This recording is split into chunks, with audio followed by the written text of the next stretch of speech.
Bonjour, je suis Stéphane Triquet. Je suis le papa d'une petite fille Léa qui a 13 mois aujourd'hui et qui est placée abusivement depuis le 1er février 2013. Quasiment 7 mois de placement abusif. Ce qui est arrivé à ma fille, c'est que en fin de journée, après une journée passée chez la nourrice, Léa a fait un malaise. Et de fil en aiguille, en fait, on s'est aperçu lors des examens qu'elle avait été probablement secouée chez la nourrice. Et depuis qu'elle a donc eu ce scanner qui a révélé un probable secouement, il y a eu un signalement qui a été fait par l'hôpital Necker. Et depuis ce jour, Léa, son état de santé s'est rapidement amélioré. Elle est hors de danger aujourd'hui. Elle a été hors de danger au bout de 10 jours d'hospitalisation. Elle n'a pas de séquelles, heureusement. Donc Léa va pour le mieux. Malheureusement, maintenant, ce qui s'est passé, c'est que les services sociaux sont allés la chercher à l'hôpital dès lors que justement elle était sortable. Après nous avoir laissé entrevoir qu'elle allait rentrer à la maison, etc. Il s'est avéré que du jour au lendemain, on a appris qu'elle était placée sans qu'on ait été entendu par la police. Ni la nourrice ni nous, sans qu'il y ait aucune discussion au sujet de ce qui s'est passé, sans aucune audition. On nous l'a arraché de force, en fait, on nous l'a kidnappée pour la mettre en pouponnière à Saint-Gratien. Quel recours vous avez lorsque ce genre de choses vous tombe dessus? Écoutez, des recours, dans un premier temps, on n'en a aucun, puisqu'on se retrouve dénoncé, en fait, on se retrouve avec une suspicion générale autour de nous. Moi, ma situation, je suis en couple.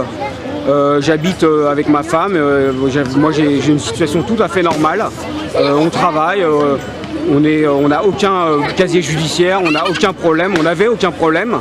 Léa allait très bien, elle était parfaitement suivie, mais du jour au lendemain, tout s'est retourné et on s'est retrouvé mis en accusation de façon implicite par les services sociaux qui ont fait une coalition contre nous. C'est-à-dire qu'il y a eu, si vous voulez, un effet boule de neige qui a fait que la PMI a récupéré l'opinion de la nourrice, qui a rapporté des propos mensongers ou déformés. Ils les ont rapportés sans nous recevoir. Ils se sont permis de colporter ces ragots auprès de l'ASE, l'aide sociale à l'enfance de Sannois, qui du coup a interprété ces ragots à charge contre nous. Ils ont construit une stratégie pour nous attaquer, nous mettre en accusation et ils ont mis en exergue certaines choses sur la personnalité de ma femme et de moi-même par rapport au fait que ma femme a pleuré le jour où elle est allée chez l'assistante sociale le lendemain de l'accident après une nuit blanche. Elle a pleuré chez l'assistante sociale, etc.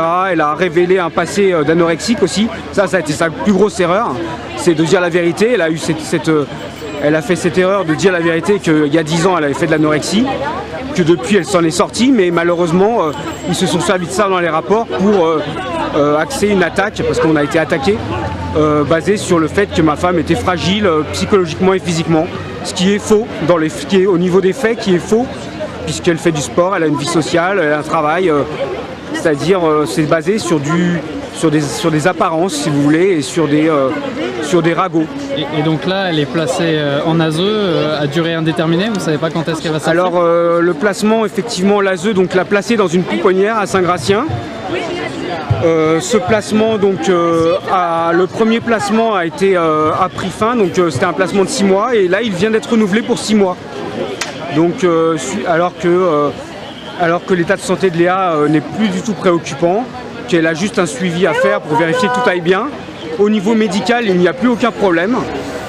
Malheureusement, on est pénalisé par le retard de l'enquête pénale, on est pénalisé par les gens des services sociaux, de l'ASE, qui ont pour seul objectif de garder Léa en placement. Et donc ils s'emparent de n'importe quel alibi pour justifier le placement, qui est juteux pour eux, puisqu'on sait que les enfants rapportent 7 500 € par mois et par enfant. Donc à partir du moment où ils en tiennent un, ils le gardent par tous les moyens possibles, quitte à tenir des propos mensongers devant le juge, quitte à déformer la réalité. Voilà, tous les moyens sont permis et on n'a pas aujourd'hui en France. Moi je suis en contact avec plusieurs associations, je commence à m'impliquer beaucoup dans cette cause parce que c'est vraiment devenu C'est vraiment devenu une cause nationale, enfin c'est devenu vraiment quelque chose de dramatique en France.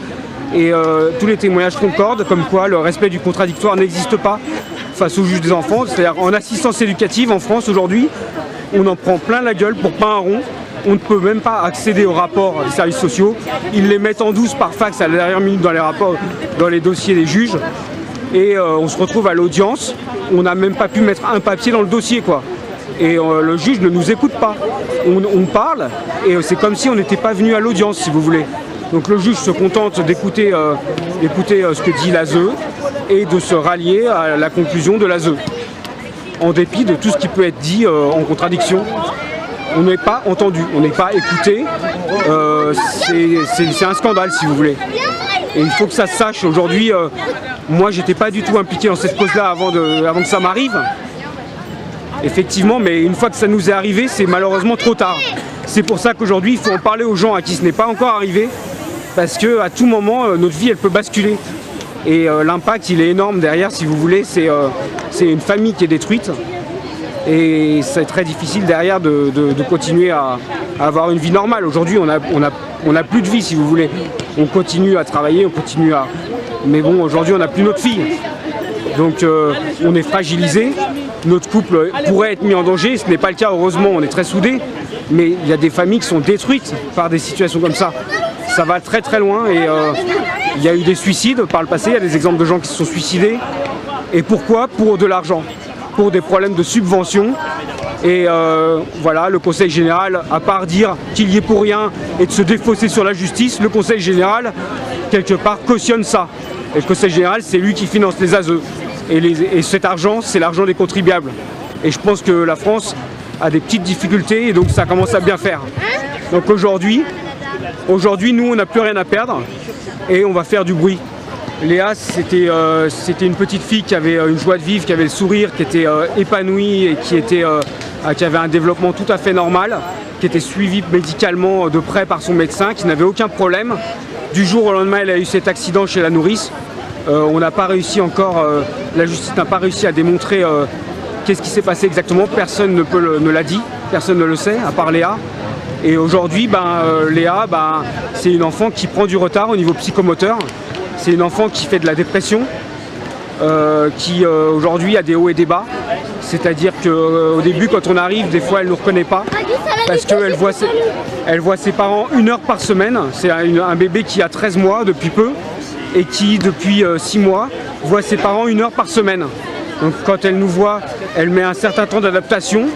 Au bout d'un moment, ça y est, elle est contente, elle va mieux, elle est souriante, etc.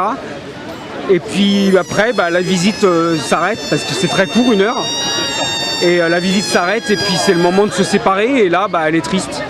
Et donc c'est une enfant qui marque la rupture depuis le début, depuis le jour où elle a été, placée. J'ai envie de dire oui, depuis le jour où elle a été placée, en fait, c'est une enfant qui est triste, qui n'a pas ses parents et qui... Et voilà, et aujourd'hui, effectivement, elle a pris un retard au niveau psychomoteur, même si il n'est pas si important que ça, parce que bon, malgré tout, on essaye de lui faire des progrès, etc. Mais il se trouve que bon, les conditions de placement, à mon avis, ne sont pas optimales. Je ne suis pas sûr qu'elle soit stimulée, qu'on lui apprenne à marcher, qu'on lui apprenne à faire des choses. Je pense que par manque de moyens, effectivement, les enfants sont un petit peu laissés comme ça. Sans vraiment s'occuper de leur développement, ce qui fait qu'effectivement ils prennent du retard, ce qui permet après d'alimenter les rapports de l'ASE à charge contre les parents en disant que l'enfant a un retard. Le remède ne marche pas, donc on va continuer ce remède et en donner encore plus, c'est ça? Exactement. Donc aujourd'hui c'est ça le discours de l'ASE, c'est de dire écoutez, on comprend pas, Léa, on constate un retard et tout, et on se demande si c'est par rapport à ce qu'elle a subi. Est-ce que c'est à cause du lien parent-enfant est-ce qu'il y a une difficulté dans le lien parent-enfant par rapport à avant le placement? Est-ce que c'est à cause de ce qu'elle a subi? En fait, ils se posent la question. La seule question qu'ils n'arrivent pas à se poser, c'est si c'est pas à cause du fait qu'elle ne voit pas ses parents, tout simplement, que cet enfant aujourd'hui est triste, tout simplement, comme n'importe quel enfant qui ne voit pas ses parents. Qui sont pris par ce qu'on appelle l'ASE. qui sont pris comme ça, pour n'importe quelle raison.